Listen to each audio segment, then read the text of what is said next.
Several families in Woodward are dealing with extreme devastation after their homes were in a deadly tornado's path. NWTV was there first thing Sunday morning to cover the aftermath. We will also be visiting with several people from Northwestern about how you can help. We have all of this plus more straight ahead. Keep it here. The buzz starts right now.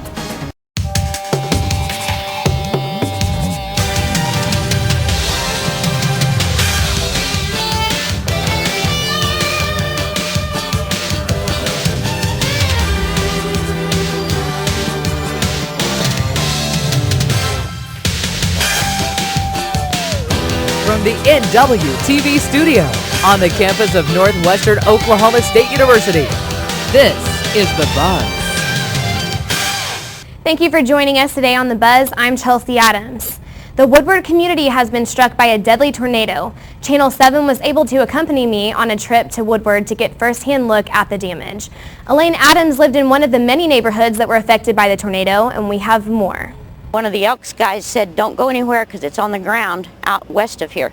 So we all huddled up in the ladies' bathroom on the floor, and just some of them were pretty upset, but I said, let's just calm down and pray. And we just prayed that Jesus would keep us safe, and it went over the Elks. Once the debris was cleared from the streets of the neighborhood, Elaine was finally able to see her home. My land, I thought, Jesus, thank you for letting there not be more deaths, because it just looked like a war zone here. It really looks like a bomb hit. It's just, I mean, when I first heard there was houses destroyed, I didn't realize this many. I mean, it's just like house after house after house. Just, it does look like a war zone. Lee and Arlene Lyon were victims of the 1947 Woodward tornado and now reside in one of the neighborhoods that were destroyed. I was in a car stranded on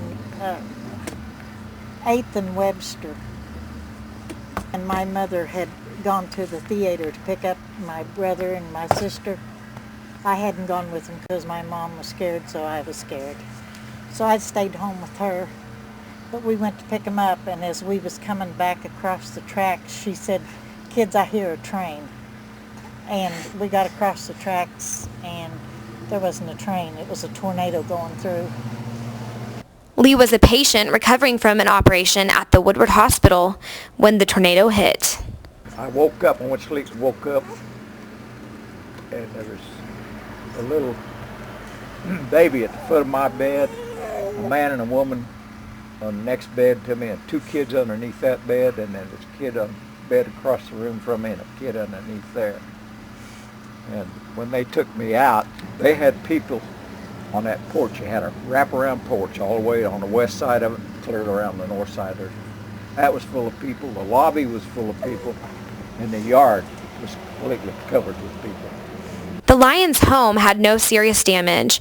However, their neighbors 2 doors down were not as lucky.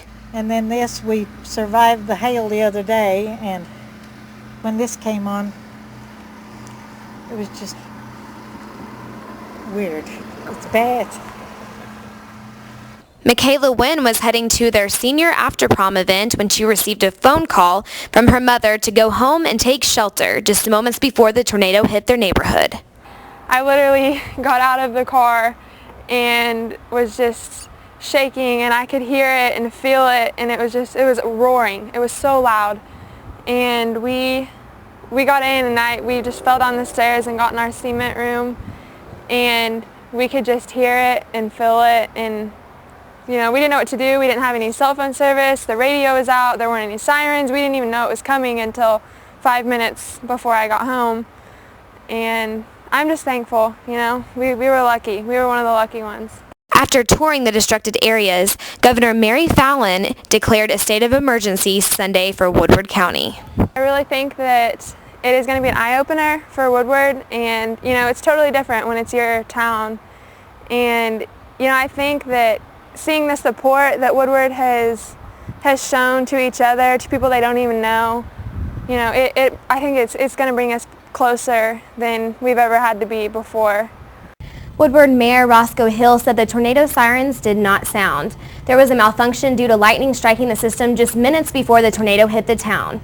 Sadly enough, even though there were many families who survived the tornado, there were a total of 6 deaths.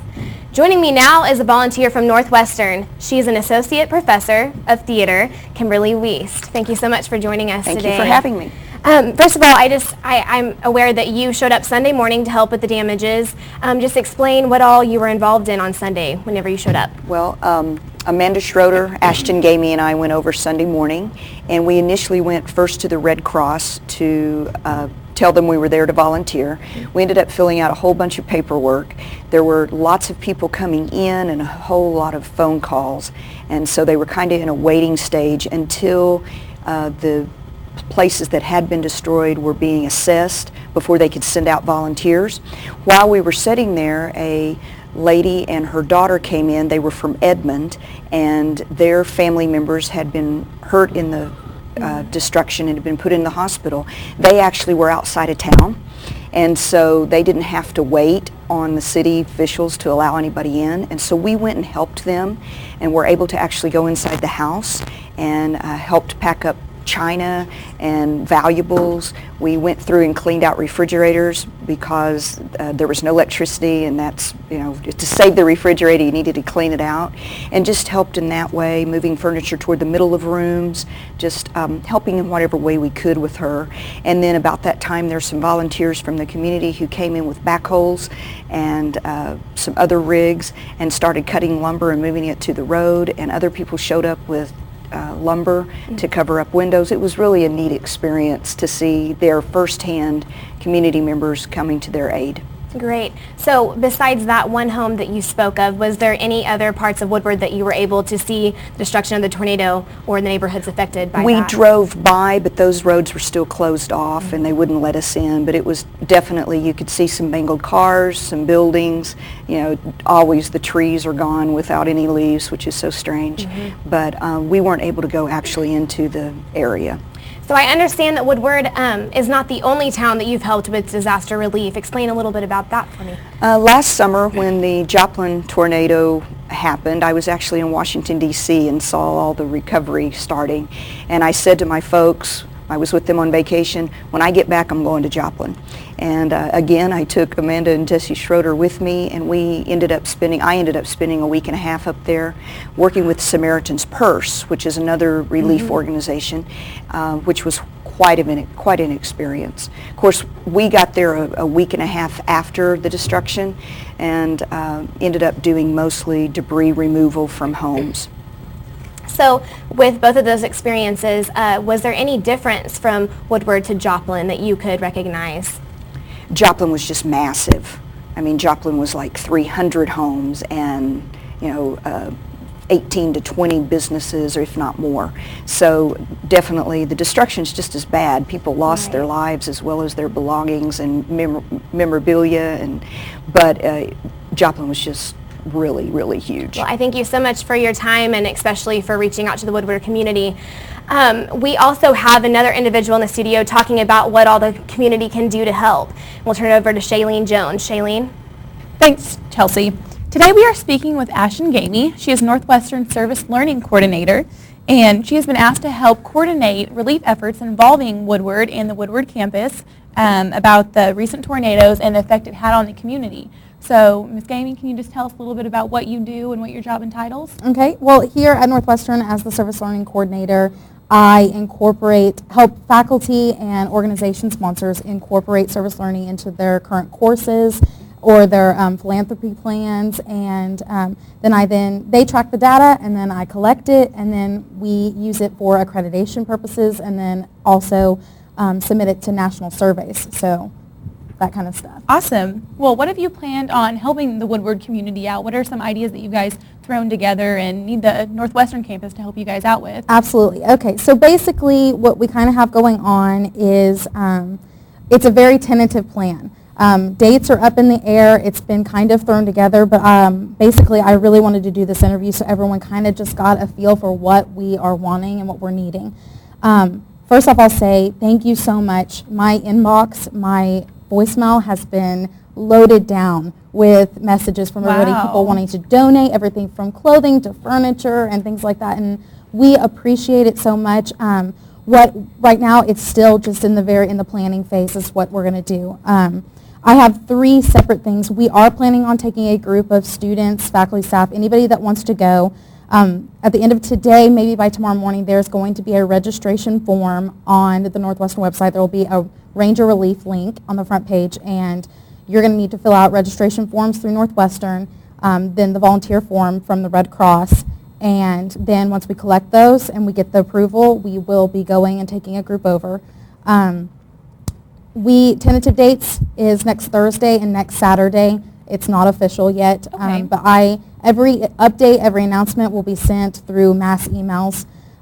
If you're wanting to donate money, we need to go directly through the American Red Cross. That's what we have decided as a Northwestern, and we're also thinking about doing a donation drop-off day, so everybody can bring clothing, non-perishable food items, Okay. and personal hygiene products, and we'll just collect it from each campus and take it over all at once. Well, but definitely let us know when you figure out those dates, Absolutely, because yeah. I know there's some students who would enjoy coming to Woodward and helping, but they just don't have the time to really Right. go do that, but still want to help. Absolutely. So whenever you figure out those dates, that'd be perfect. And then where we place the drop box, so we can bring food and clothes. Yeah, I think the place, date, time, all that's still tentative. Okay. Just keep checking your emails. That's where it'll be. Okay. Well, do you need anything from the students that we could help you with? Is there any more organizations that we could form, go around and tell people about? As far as right now, we're kind of in a standstill. Tomorrow is starting tomorrow and Thursday, I am setting up kind of a command center on the Woodward campus in the Commons area. We're going to be offering a place for you to fill out contact cards for counseling services for anybody who feels like they need to just talk to someone, need a hug or anything. Then we're also going to be, there are going to be registration forms there, things so we can go ahead and start getting a list of volunteers together.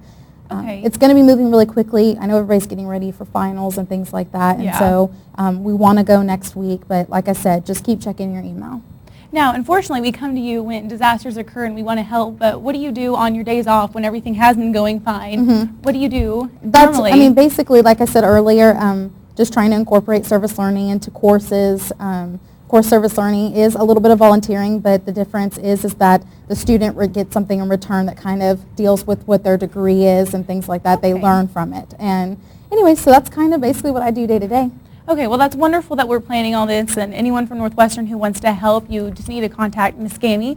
You can reach her at 327-8134, and she'll get you all that information. Back to you, Chelsea. Thanks, Shay. I'll repeat that number one more time in case you missed it. That number is 327-8134. On a lighter note, there have been many activities on the Northwestern campus. The Festival of Cultures was showcased last week, and reporter Gabriela Hernandez has more. Thanks, Chelsea. There is a total of 38 international students representing 13 countries in the Ranger Ballroom Tuesday night for the Festival of Cultures.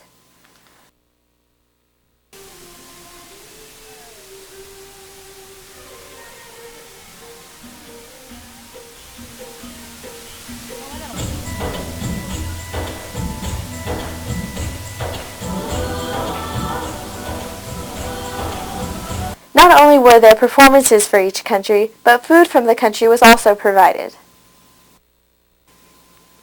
International Student Advisor Julie Barraza sat down with me as she shared that she believes that this year has been the best year for attendance. Angel Sarisa, president of the International Student Organization, or the ISO, also sat down with me and shared how the dinner went. It was good. The number of people were overwhelming. We expected somewhere around 60, 70, but we had more people. So we were happy to have all these people. Many of the international students love to share the way their culture is. Compared to last year, this year was we had a variety of programs. Food was like last year's. We didn't have any problem in preparing food or organizing this stuff. We have involvement from every student. So, but the changes that we got this year was in the performances. We have a number of dances, and I hope in next year too we'll have more variety of performances. I would like to meet international students from our campuses like Enid and Woodward too. So I hope next year or coming incoming international programs, we will get to meet them as well. What is your favorite part of the Festival of Cultures? Dance, because I like dancing and I like watching those dances, so I like the performances. The members of the ISO are already planning for next year and can't wait. I'm Gabriela Hernandez. Back to you, Chelsea. Thanks, Gabriella. I can't wait for next year either. A new group of students were recently inducted into the Red and Black Scroll Society. We have the story coming up. Also, craving a home-cooked meal lately? Our very own Janelle Mitchell takes you step-by-step in making lasagna in this week's Cooking 101. Keep it here. The Buzz will be right back.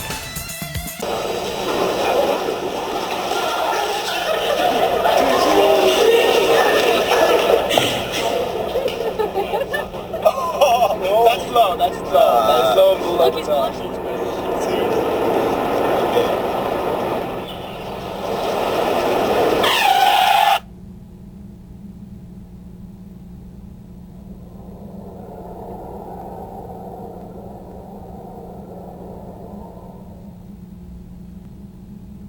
Nice.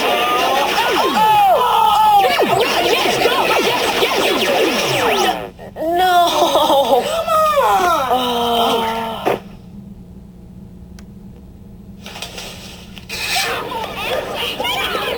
Oops. Yeah, sure. Let's go. Moms everywhere are finding ways to keep kids active and healthy. Works every time.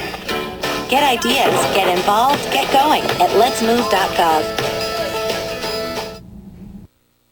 It's a new day all over. It's a new day. It's a new day so alive. Yeah. And it's what we make. It's a new day today. This past Thursday night at 7, a few students of Northwestern were inducted in the Red and Black Honor Scroll Society. Channel 7 Josh Stevens went to find out a little bit more. Josh? Thanks, Chelsea. Last Thursday, members were formally inducted in a ceremony where their name was called and they walked to the front of the classroom to receive a certificate. After the ceremony, officers were selected. President Jake Streck, Vice President Drew Fisher, Secretary-Treasurer Carmen Sander, and reporter-historian Drew Cunningham. Today I was able to speak with the Red and Black Scroll sponsors, Dr. Brittenall and Dina Walker. I think it's one of the great traditions at Northwestern. The requirements to be in Red and Black Scroll Honor Society are a 3.0 grade point average, have between 31 and 59 hours completed, and be involved in 2 or more campus organizations, along with having not received an F in any courseline or transcript. It was started to honor outstanding sophomores, both academically and in service to Northwestern. I served the Red and Black Scroll Honor Society in 2001 as the president and a member that year. And I think it's exciting to be able to come back and be a sponsor now and to hopefully show the students that were inducted this year that success can occur through being students at Northwestern and being exemplary students in the classroom and doing service in and outside the community. That'll do it here for me. Back to you at the desk. Thanks, Josh. For more information on who was inducted, check rangerpulse.com for a complete list. Each week, NWTV's Janelle Mitchell prepares a delicious meal in Cooking 101. This week, Janelle is going Italian and cooking lasagna.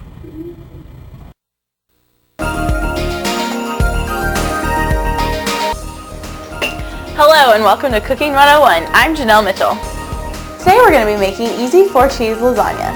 The ingredients for easy 4-cheese lasagna are 16 ounces uncooked lasagna noodles, 1 26-ounce can of spaghetti sauce, 1 pound cottage cheese, 8 ounces of shredded mozzarella cheese, 8 ounces of shredded cheddar cheese, and 1 cup grated Parmesan cheese. The first thing you need to do is get a big pot of water, fill it about halfway full, put it on the burner, and then you can put salt in it to make it hotter. You're going to need to preheat your oven to 375. Okay, so now that our water is boiling, we're going to take a 16-ounce package of lasagna noodles, uncooked, and you're going to put them in your water. You just take them out and you set them in the water like this. It'll only take the noodles about 8 to 10 minutes for them to be cooked, so just keep an eye on them. This makes a very authentic tasting lasagna, which is rich, cheesy, and very filling.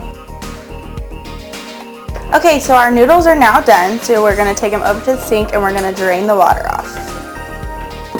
The noodles might be really hot, so make sure that you have a hot pad on hand. Take them over to your drainer and strain off all the water.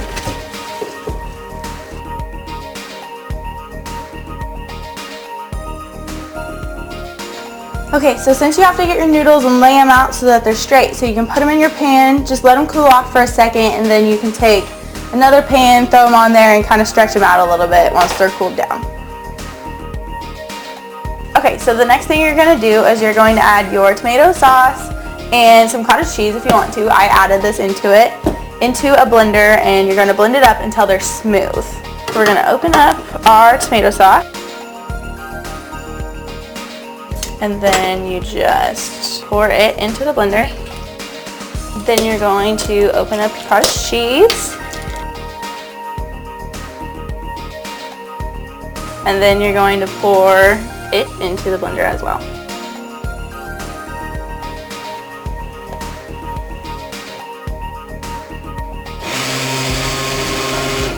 Okay, so right now we are stirring this up just to get the cottage cheese around to the bottom so that it can mix it up in the blender. And that's about the right consistency that we want. Now that your mixture is ready, you're going to take it over and put it down in the bottom of your pan. As we're putting a little bit of our mixture just down into the bottom of our pan so we can lay our noodles on top of it.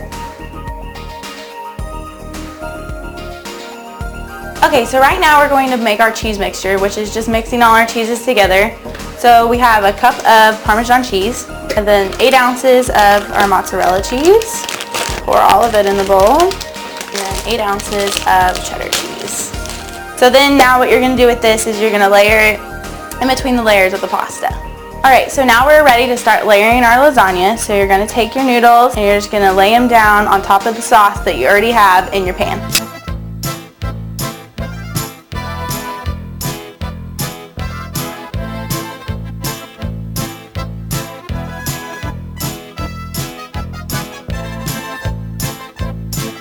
Okay, so your final layer will be a layer of cheese.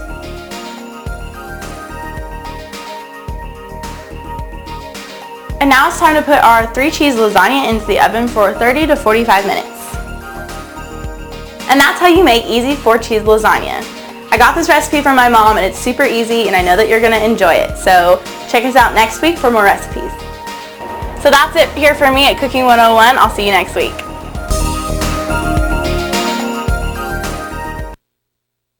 Thanks, Janelle, looks great. If you would like to see any of your If you would like to see any of your quick recipes, thank you. All right. Thanks, Janelle, looks great. If you would like to see any of our quick recipes on our show, find NWTV on Facebook and send us a request.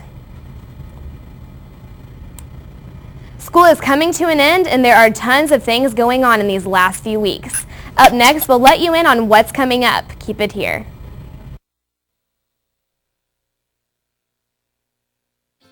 College is hard. Down. Those books are heavy. My sport is football, but my passion is education. Right up here. So every year I take promising high schoolers on a college tour Lights there, darks there. to show them that higher education means a brighter future. My name is Nnamdi Asamoah. I don't just wear the shirt, I live it. Find out how you can live United for education. Give, advocate, volunteer. Go to liveunited.org. Do you wear this?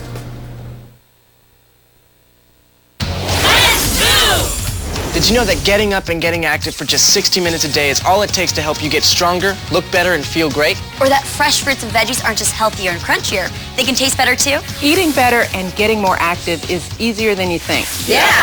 Keep watching for some fun and easy ways to discover the magic of healthy living in your life. America. Let's get healthy together! The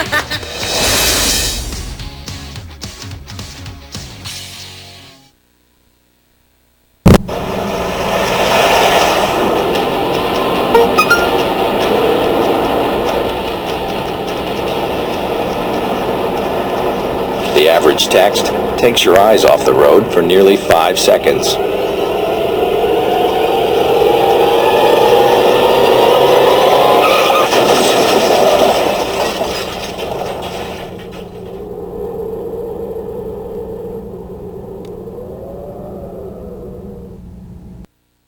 It's a new day all over. It's a new day. It's a new day so alive. Yeah. And it's what we make. It's a new day today.